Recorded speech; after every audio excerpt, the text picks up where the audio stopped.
Saat ini, ponsel adalah salah satu alat komunikasi yang sering digunakan oleh semua kalangan.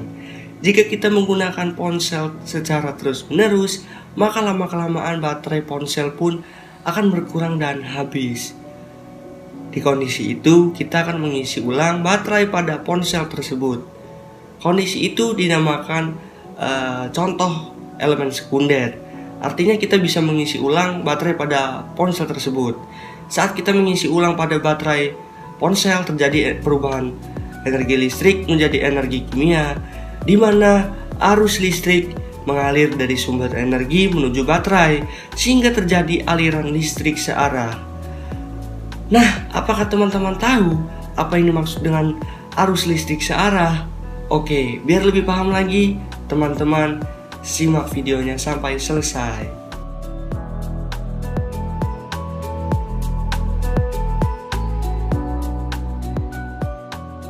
Assalamualaikum warahmatullahi wabarakatuh.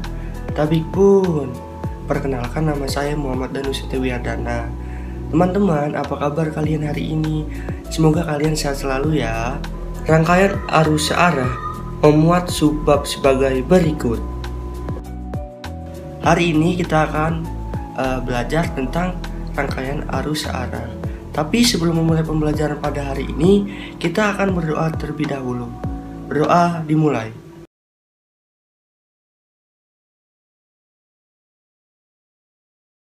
Berdoa selesai. Sebelumnya kalian sudah mengetahui bahwa mengisi ulang energi pada baterai terjadi perubahan energi listrik menjadi energi kimia. Jadi hari ini kita akan belajar materi tentang rangkaian arus searah. Teman-teman tahu tidak apa yang dimaksud dengan rangkaian arus searah? Pada rangkaian arus searah kita mengenal besaran arus listrik. Arus listrik disebut juga arus konvensional, yaitu aliran positif yang mengalir dari potensial tinggi ke potensial rendah.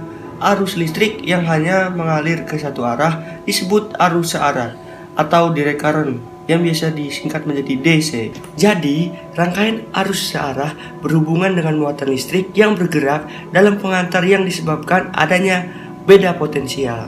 Selanjutnya, kita akan membahas hukum Ohm.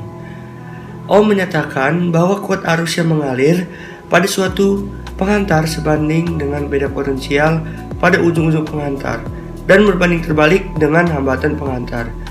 Pernyataan ini dikenal dengan hukum Ohm. Berikutnya, hukum Kirchhoff. Hukum Kirchhoff sendiri itu terbagi menjadi dua, hukum Kirchhoff 1 dan hukum Kirchhoff 2. Hukum Kirchhoff 1 menyatakan jumlah kuat arus yang masuk ke suatu titik cabang besarnya sama dengan jumlah kuat arus yang keluar dari titik cabang tersebut. Sedangkan hukum 2 Kirchhoff berbunyi, di dalam sebuah rangkaian tertutup, jumlah aljabar gaya gerak listrik atau GGL dengan penurunan tegangan sama dengan 0. Berikutnya, kita akan membahas rumus berdasarkan hukum. Yang pertama, hukum Ohm dituliskan dalam persamaan I sama dengan VPR, dengan I kuat arus listrik satuannya ampere, V beda potensial dalam satuan volt, dan R hambatan dalam satuan ohm. Lalu, dalam persamaan hukum Kirchhoff 1 dituliskan bahwa sigma yang masuk sama dengan sigma yang keluar. Lalu pada hukum Kirchhoff 2 dinyatakan sebagai sigma E ditambah sigma I dikali R sama dengan 0. Dengan sigma E adalah GGL sumber tegangan dengan satuannya volt, dan I adalah kuat arus dengan satuan ampere, dan R yaitu hambatan listrik dengan satuannya ohm. Tahukah kamu bahwa contoh dari penggunaan listrik arus searah yaitu penyaluran tenaga listrik komersil yang pertama yang dibuat oleh Thomas Alva Edison di akhir abad ke-19 menggunakan listrik arus searah. Generator komersil yang pertama di dunia juga menggunakan listrik arus searah. Selanjutnya, saya akan menjelaskan tentang kuat arus listrik. Kuat arus listrik itu sendiri adalah banyaknya muatannya mengalir tiap satuan waktu. Besar kuat arus bergantung pada jumlah muatan yang mengalir melalui suatu pengantar. setiap satuan waktu dituliskan dalam bersamaan, I sama dengan Q per T sama dengan N dikali E per T. Sehingga I juga sama dengan N dikali E per T. Dengan I adalah kuat arus listrik satuannya ampere, Q muatan listrik dalam satuan kolom, P waktu dengan satuan sekon, dan N merupakan jumlah elektron, dan E muatan elektron yaitu 1,6 dikali 10 pangkat min 19 kolom. Selain menggunakan rumus, kuat arus dan tegangan listrik juga dapat kita tentukan dengan alat. Alat tersebut bernama ampermeter. Ampermeter digunakan untuk mengukur kuat arus listrik. Semua komponennya disusun secara seri. Sedangkan voltmeter digunakan untuk mengukur tegangan listrik yang digunakan secara paralel. Teman-teman, selanjutnya kita akan membahas tentang hambatan kawat. Hambatan pada kawat penghantar yang digunakan pada rangkaian listrik pasti memiliki hambatan, meskipun nilainya kecil. Hambatan suatu kawat penghantar dipengaruhi oleh panjang kawat, hambat jenis kawat, dan luas penampang. Secara matematis ditulis dalam persamaan R sama dengan rho L per A.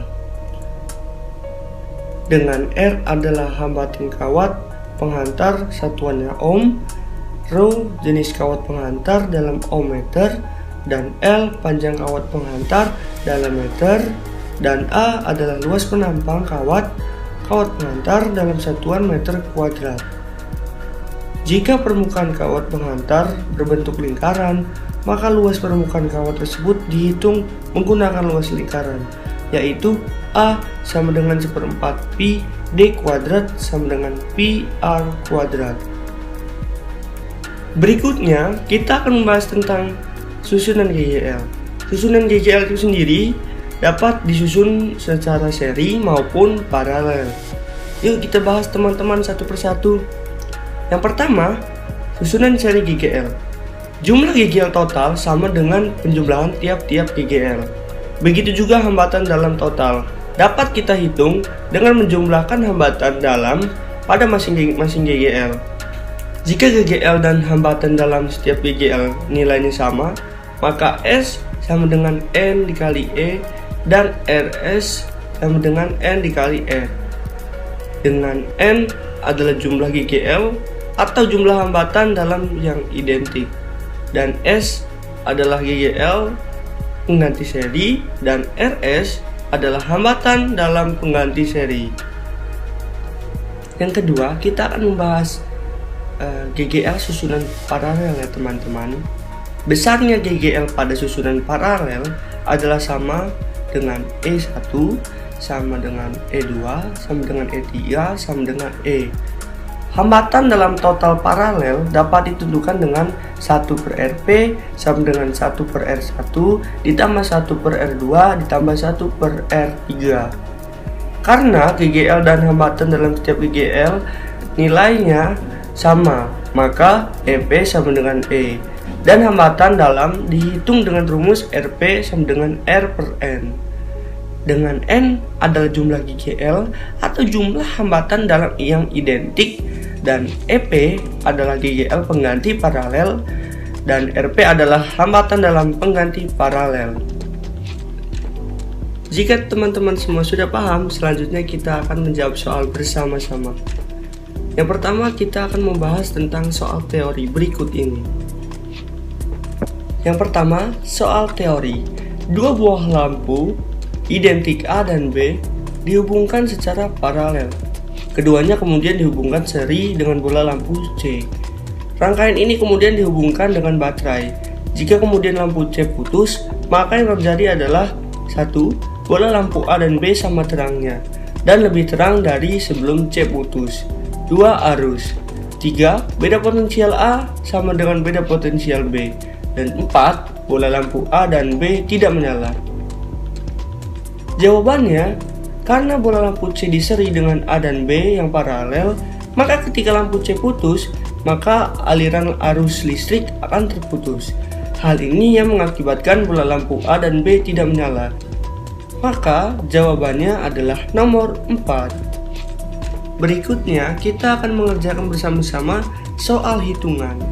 Soal ini menentukan besar tegangan listrik berdasarkan gambar alat ukur tegangan atau voltmeter. Dari gambar diketahui skala yang ditunjuk adalah 80. Skala maksimum adalah 120 dan batas ukur 300 volt. Kita diminta menentukan hasil pengukuran pada alat ukur tersebut. Hasil pengukuran atau HP sama dengan skala yang ditunjukkan per skala maksimum dikali batas ukur. Masukkan angkanya HP sama dengan 80 per 120 kali 300 dan kita selesaikan perhitungannya hingga memperoleh hasil HP sama dengan 200 volt. Jadi jawaban yang benar adalah C. Agar teman-teman lebih memahami materi ini, alangkah baiknya teman-teman bisa menjawab soal berikut ini dan menjawabnya dengan sendiri.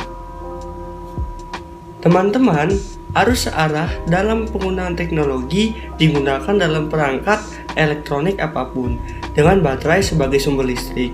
Ini juga digunakan untuk mengisi baterai, sehingga perangkat yang dapat diisi ulang seperti laptop dan ponsel dilengkapi dengan adaptor AC yang mengubah arus bolak-balik menjadi arus searah.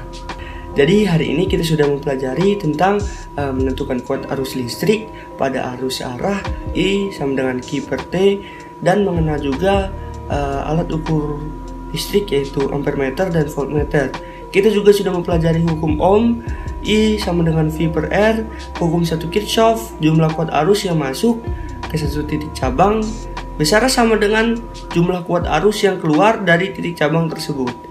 Dan kita juga sudah belajar mengenai hukum Kirchhoff 2, yaitu aljabar gaya gerak listrik atau GGL dengan penurunan tegangan sama dengan 0. Bentuk-bentuk rangkaian listrik sederhana secara seri dan paralel juga sekarang sudah kita pelajari. Sekarang teman-teman bisa lebih paham ya.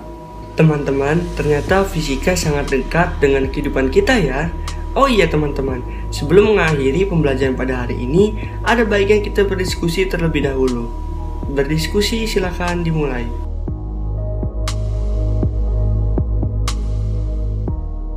Teman-teman, untuk menjadi orang sukses jangan lupa belajar dan banyak baca buku ya. Karena orang sukses selalu membaca buku. Semoga apa yang kita pelajari dapat berguna. Sekian pembelajaran pada hari ini. Saya mohon maaf jika ada banyak kekurangan. Wassalamualaikum warahmatullahi wabarakatuh.